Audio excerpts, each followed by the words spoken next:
Salut, c'est Ulysse. Alors, aujourd'hui, j'aimerais te parler du V-Speed. Alors bon, c'est un petit jeu de mots, le V-Speed, parce qu'en fait, il ressemble un petit peu à un V, le vaisseau, et il me fait penser un peu à une guêpe, tu vois, avec les petits piquants derrière, là. Hein, ça fait un peu guêpe, non? Alors, le V-Speed, ouais, parce qu'il est rapide, tu vois. Il est rapide, et en plus, il ressemble à une guêpe. Alors, le V-Speed, c'est un vaisseau de combat super cool, genre trop bien. Là, tu peux voir...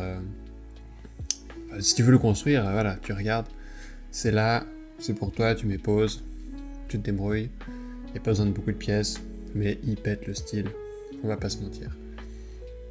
Pour te parler un peu du V-Speed, de son histoire, de qu'est-ce qu'il a, comment, pourquoi il est cool, déjà, 2 personnes, 2 pilotes, il y en a un qui tire, un qui conduit, ou un qui fait les deux et l'autre qui fait rien, enfin voilà, c'est un peu...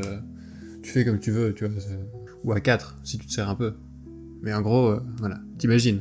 Donc c'est pour ça qu'il y a 2 petites fenêtres. En vrai, ça, on s'en fout. Je vais parler des ailes. Les ailes, c'est quand même quelque chose qui...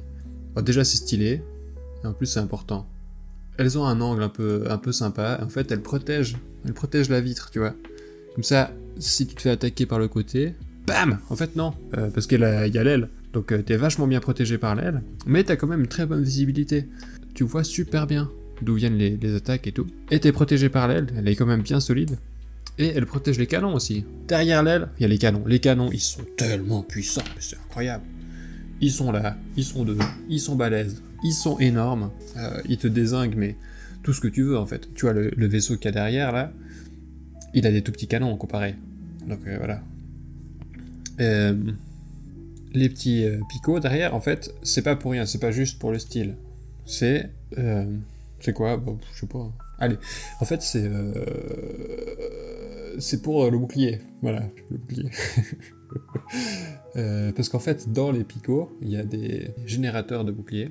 Et en fait, ça fait que le bouclier électromagnétique, il est un peu prolongé par-dessus les réacteurs. Ça fait que tu as une meilleure protection à l'arrière. Donc quand on te tire depuis l'arrière comme des gros lâches, tu vois, genre si tu fais un combat dans l'air, tout ça, bah on va essayer de te tirer depuis derrière, parce que souvent c'est là le point faible. Sauf que toi, grâce au petit picot, eh ben non, t'es bien protégé, il y a ton bouclier qui te protège derrière. Et c'est à ça qu'ils servent, en plus d'être aérodynamique et tout, chose que j'ai oublié de préciser pour les ailes. Bien sûr, elles sont là pour créer de la portance, donc en atmosphère, c'est autant un monstre que dans l'espace, ce vaisseau. Il est juste, genre, en termes de combat, c'est le top.